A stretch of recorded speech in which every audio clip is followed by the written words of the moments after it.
Another day, another dollar, and another Always Sunny Season 17 episode. I have to say this season has remained pretty consistent in comparison to its predecessors, and though I don't think it's leagues above Seasons 13 to 16, I do think it's fair to call this a return to form for the series. The show is taking bigger leaps in terms of diverging from the usual structure and creating storylines which could never exist in the landscape of another sitcom. Episode 4, titled Thought Leadership: A Corporate Conversation, brings us into the past, potentially taking place even before the Abbott Elementary crossover, given that this may have been the very incident which resulted in the gang doing community service.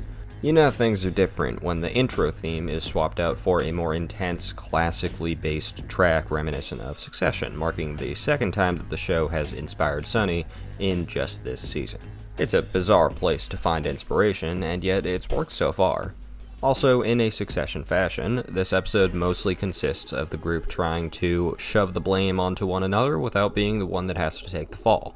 This structure results in a great display of the group's chemistry, which I'll get into first. Episodes told through a recounting of the past, such as who got Dee pregnant, are always messy, and this episode is no exception. That being said, getting the entire group in a room together to have a 5-way discussion allows for great dynamics to be shown off. I especially enjoy how Mac and Dennis treat each other, being a far cry from the usual Mac is completely submissive to Dennis that we've gotten used to in the last few seasons. One of the very first accusations thrown out is Mac going after Dennis without showing even a hint of nervousness, and Dennis doesn't even respond with anger, instead bottling it up and respectfully throwing the blame onto someone else instead. These two characters being treated as equals gives them so much more room to expand in each episode. Dennis and Mac's path in an episode has almost always been straightforward in recent memory until this season, where it feels like their genuine bromance is getting back on the rails again, instead of it just being a manipulation thing. In addition, I enjoy seeing Charlie do the same thing with Frank later on in the episode. The gruesome twosome has always been an amazing relationship, but I'm glad that the team hasn't been scared out of pitting the two against each other. Generally, the gang as a whole has a unique and likable dynamic throughout the episode, never really getting under each other's skin, and each involving each other in their final plan.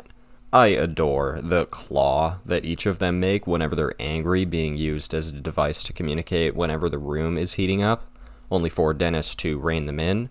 It's a way to show that chaos is always brewing without falling back on chaos as a crutch in every episode.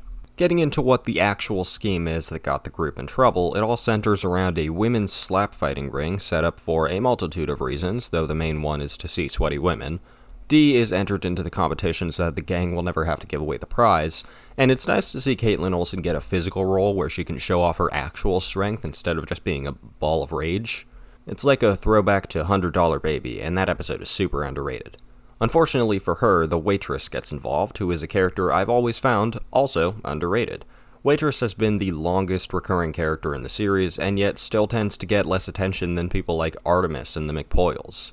Mary Elizabeth Ellis really is fighting an uphill battle, being a frequent straight man and still managing to possess enough charisma to make every other line hilarious.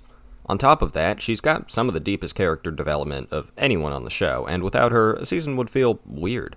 Similarly to Dee, I love the physicality of the roles the waitress has gotten recently, since it shows yet another side to her character.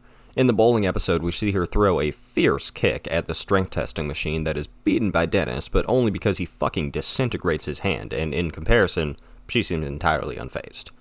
Here, we see Dee run through opponent after opponent with no problem, only for the waitress to roll up and lay her ass out in seconds. I hope the team thinks about tapping into the pure animalistic power of the waitress in further installments, because it's one of the funniest aspects of her modern self. I'd love to see her transform into some wild karate master off-screen who can only be defeated at the hands of Country Mac. That would be good stuff. Anyways, this all comes to a head when the waitress is refused her prize and decides to go to the news about it in protest. Just like the classic episode Hero or Hate Crime, it seems like everybody has some sort of reason to be chosen, each going further back in terms of steps in the scheme. So, of course, they decide not to make a statement at all. It's a classic staple of the group that they cannot make a decision to save their lives, even when considering the smallest of stakes, and then their ultimate solution will just be something that they should have thought of in the first place. But then, The episode is turned on its head once again, since the reporter, who the group had thought was sent after them, is actually a whore for the orgy that Frank had been running in the basement the entire time after luring women in through the slap fighting competition. This is a perfect mix of depraved and eccentric. It would be a bit much for the entire group to suddenly invite her downstairs and act like this is normal, so instead Frank walks her down as the camera zooms in on the other four, who are clearly both disgusted and terrified at what has become of the bar.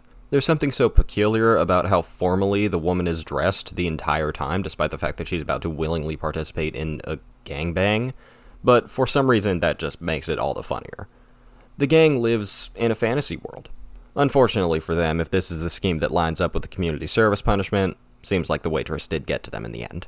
Thought Leadership, a corporate conversation, has a dash of business/courtroom drama inserted into its storyline, though it doesn't feel like a massive departure in tone from the usual Sunny episode. It might be a bit stuffed at the beginning with unnecessary scenes that detract from the better latter half, but I think it's still on par with, or possibly even better than, last week's episode. It gets another 8 out of 10 for me, and so far, the season is yet to have a major miss. Next week will be a trip to the dog park, and judging by the promotional material, we're about to get real weird with it. Bye now.